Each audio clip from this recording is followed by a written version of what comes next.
Welcome to another episode, everyone. Please subscribe to the channel if you have not done so. Donald Trump has been caught once again trying to conceal the Epstein files. Trump is tanking within his own party once again. His numbers are dropping. His approval rating is horrific. His popularity is horrific.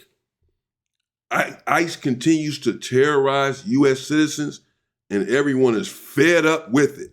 Let's get right into it with my girl, Jennifer Welch here.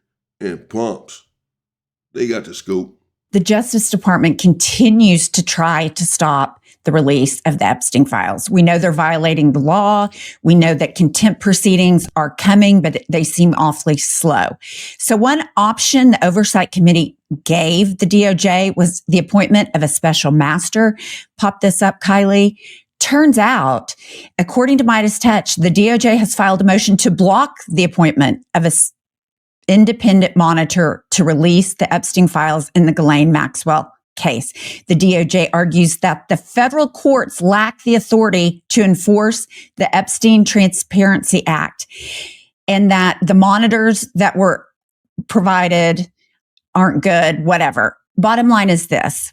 An independent monitor would be someone that went through the files and made sure the victims' names were redacted and that everything else was released. But Pam Bondi and the Justice Department do not want that.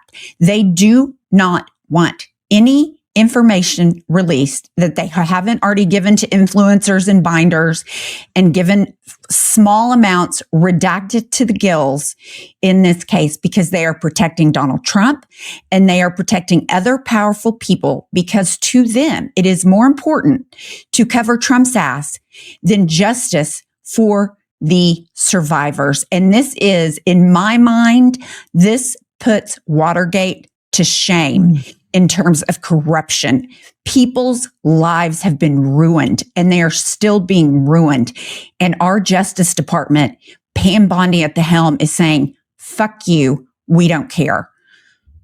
Okay, here's a really important component to this because this whole administration is corrupt. They're all doing Donald Trump's bidding. All of them, or they would not be inside of the White House. They cannot be a part of his cabinet if they're not going to do his bidding, if they're not going to keep him protected and safe from the elements. He's cutthroat. We all know this. He doesn't care about anyone but himself. This is a man who's sexually attracted to his own daughter. So, of course, Pam Bondi is blocking the release of the Epstein files via the DOJ and making sure that they don't come out to protect Trump. Unbelievable.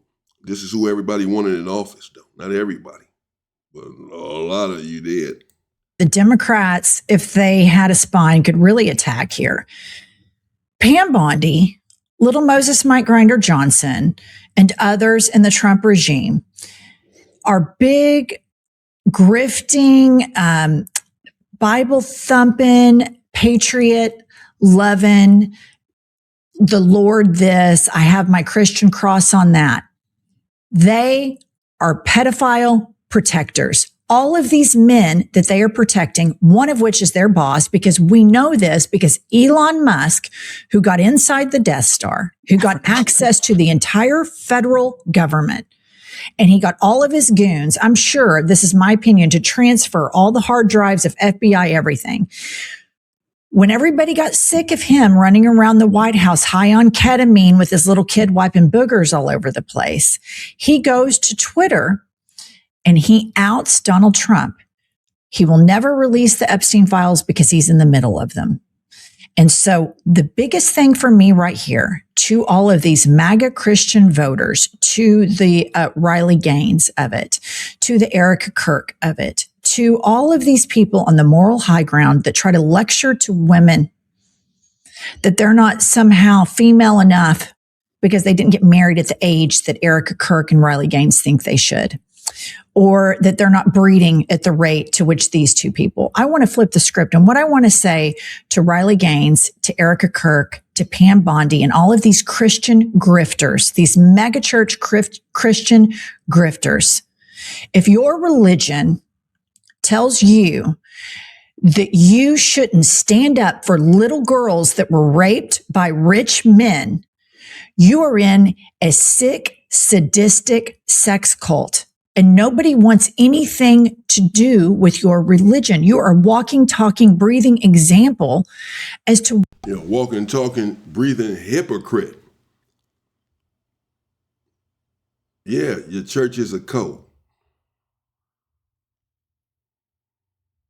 You're not calling these individuals out. In fact, you're hiding and concealing their crimes. You're protecting them against the victims who were victimized.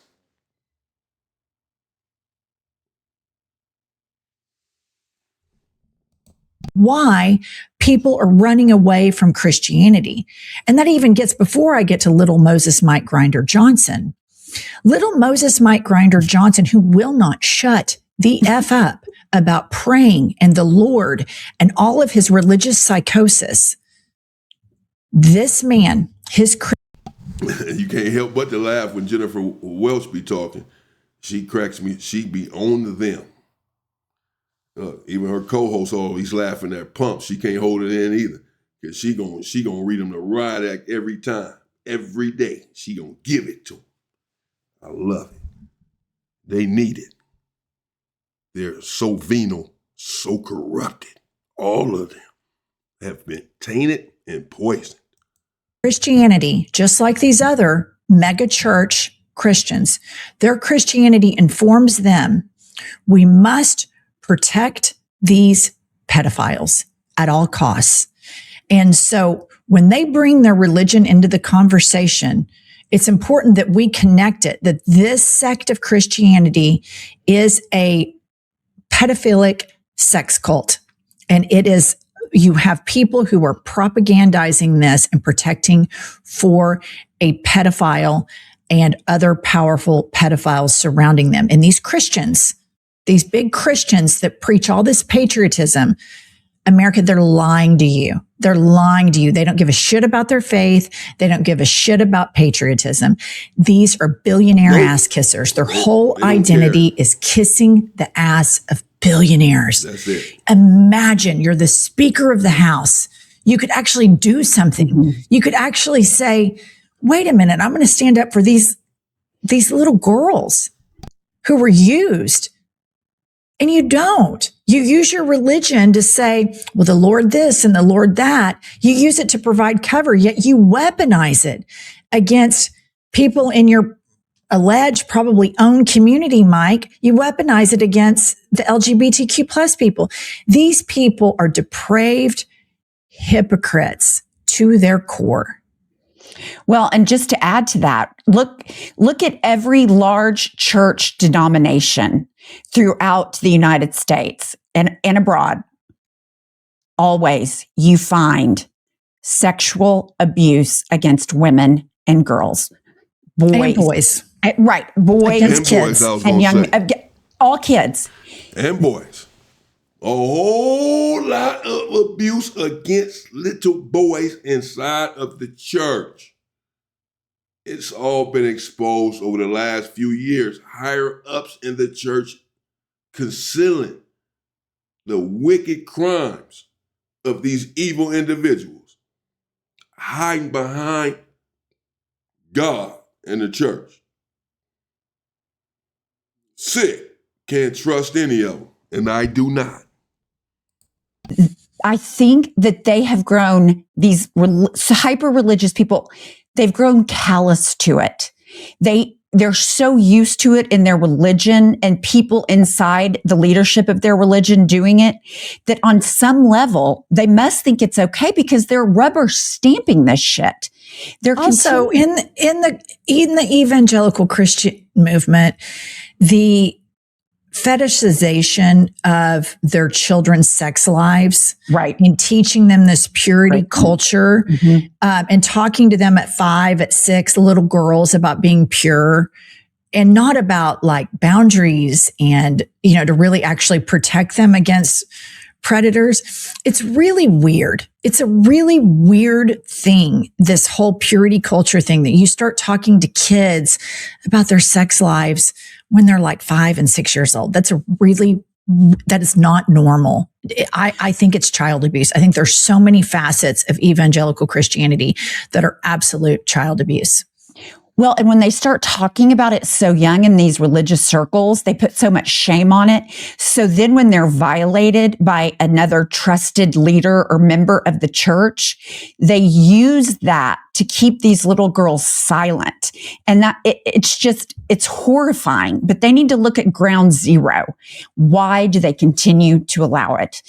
And then moving on to something that I saw over the weekend that I knew would make you so happy, Jenny, the polls on Trump are out to date in the year 2026. Did I say that right? I always say it wrong. So pop up this poll, Kylie.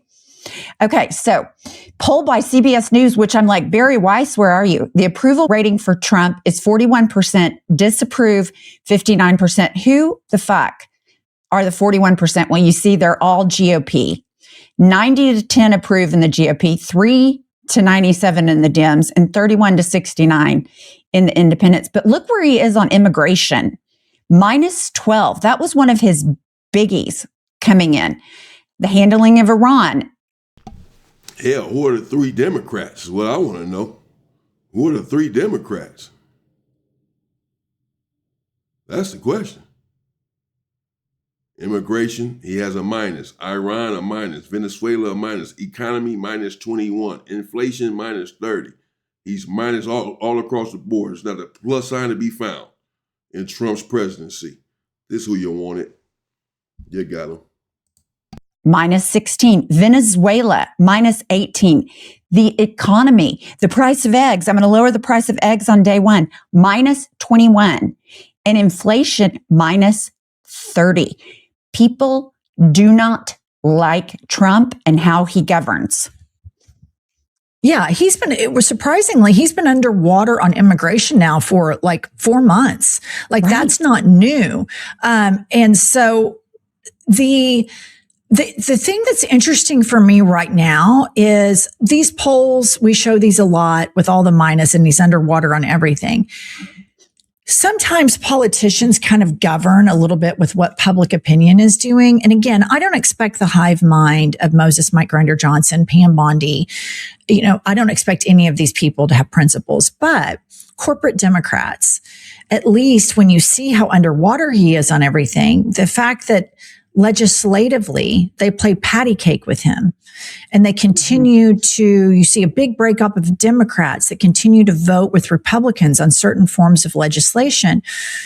I cannot understand this other than to say that the people who were pulling their hair out in 2016 regarding the corporate Democrats were right all along.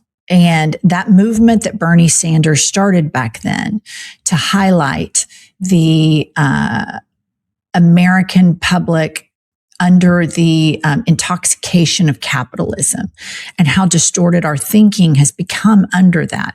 He was spot on. And that sometimes the seeds of change get planted a decade prior. And so I think we've all learned a big lesson. I think everybody in the country, with the exception of those 90% of Republicans and the corporate Democrats that are in Congress. I don't think I've met a Democrat, and I've always been surrounded by Democrats, a lot of corporate, establishment Democrats, if you will, that thinks that Chuck Schumer, Cory Booker, or Hakeem Jeffries are doing a good job at resistance. I don't see that anywhere. And so the polling... And you're not going to see that anywhere. No one believes that Cory Booker, Chuck Schumer, or Hakeem Jeffries is doing a good job. They all voted to have a recognition for Charlie Kirk. They all continue to vote to send money to Israel, billions upon billions of dollars. They're part of the 153 Democrats that voted to send $3.3 billion to Israel last week. They cannot be trusted. They need to be voted out.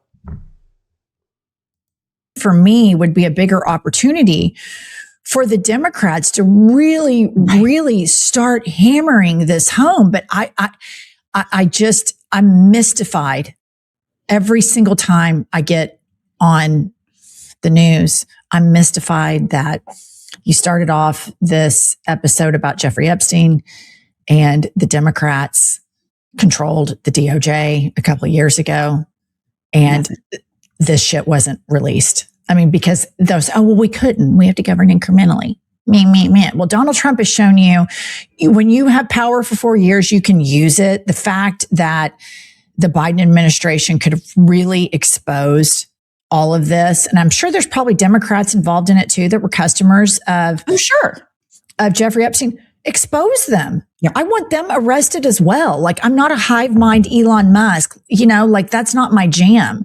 Like, I will criticize my own party. I will criticize our own country. And so I just think what a disappointment the Democratic Party continues to be. The biggest disappointment. And when you think about, we're getting a budget, they have to pass a budget vote by the end of this month. We've got ICE that they could just say, fuck no more. Homeland Security, all of these things that he's doing, they could control in the budget. We're going to get healthcare subsidies back. Here's the thing. They did a government shutdown. They made inroads with the American public, and then they fucking caved at the last minute. So they look every bit as bad as they are. And then just one final poll I wanted to show you, because it turns out Greenland and Trump adding to his kingdom, Americans, 89% can agree on anything. Here you go. 86% disapprove of using military force to take over Greenland. Net approve, -40, -94, and again, -40. Here's the deal. Nobody, even really stupid Republicans, when they lay their head on the pillow at night, know that Greenland has nothing to do with national security. It has to do with resources. Here's the thing that nobody talks about. We can have as much military in Greenland as we want, and we can have the resources that. So Trump is just down everywhere in every situation, in every poll. Yet, all of these Republicans still support him and cover for him, and cover for the fact that he's involved with underage girls, and cover up for all of his other crimes. These people have no moral standing whatsoever. No moral compass. They do not possess one. They do not. We want. That's not what this is about. Those agreements are already in place because they are our ally. This is about Vladimir Putin wanting to blow up NATO. People on Twitter in Russia, in Vladimir Putin's cabinet, are very excited about this. This is a very unnecessary step. None of this needs to happen. The only country that benefits from this is the failed state of Russia, a weak Russia. This infuses oxygen into Putin's long-term game plan of tearing down Western democracies, which now coincides with the tech oligarchs' desires to tear down Western democracies. We have basically Greenland. It's not a part of the United States of America, but there are agreements in place. You want to have troops in Greenland for national security, for NATO security, you can have them. You want some of the minerals, the United States can have them. This is the big lie that the Trump administration is propagating to the United States public right now, that mainstream media fails to recognize this is a Russian play. This is the American government executing Russian foreign policy, and everybody in Europe knows it, but the dipshit Americans don't. Well, a lot of dipshits in America. I would just say it's interesting. It struck me while you were talking. All of this shit that Trump is doing, and he's crying around about not winning the Nobel Peace Prize. He's threatening troops in Greenland. Norway's no longer peace. Venezuela. I mean, it's crazy that nobody around him figures out you can't murder people on a boat and want the peace prize, but they can't. All right. They know, they just won't tell him. Do you think they know, or you think they're so red pilled? Yes. You do? Yeah, I do. I think a lot of them probably know, but but knowing something. Yeah, they know. And they damn sure not going to tell Trump that. They too scared. And then caring about it, like they don't care. Yeah. A lot of people know that like racism exists in the United States, but they don't care. Same thing, like once you're in this, they know like, oh yeah, like he's going to get the peace prize when he's blowing all this shit up. But nobody is going to dare say, I mean, Susie Wiles said to a reporter, he's got the personality of an alcoholic. Right. And, so yeah, they know. Yeah. Now, some of them don't, like maybe little Moses Mike. Yeah, he's a true believer. All right, like this video, subscribe to our channel. Moses Mike, a true believer. Trump, no, there you have it, people. Subscribe to the channel, their channel. Subscribe to my channel, Reactionary Politics, if you have not done so. Leave a comment here. What do you think? Trump, Pam Bondi, in cahoots, concealing the Epstein files. Of course, Trump has been mentioned in the Epstein files so many times. He is going to go to great lengths to make sure these files are never released, ever. He's been doing so, and so far he's been successful somehow. Mind-boggling how he's been able to get away with this. Here we have a situation where Pam Bondi is interfering with the investigation by the DOJ, making sure that they don't investigate and release these files. They're all in cahoots. They're all guilty. And Trump, his approval rating and every other rating is horrendous. Yet some people still continue to support this administration, which has proven to be neo-Nazi. It's really unbelievable. Stay safe, stay free, and power to the people.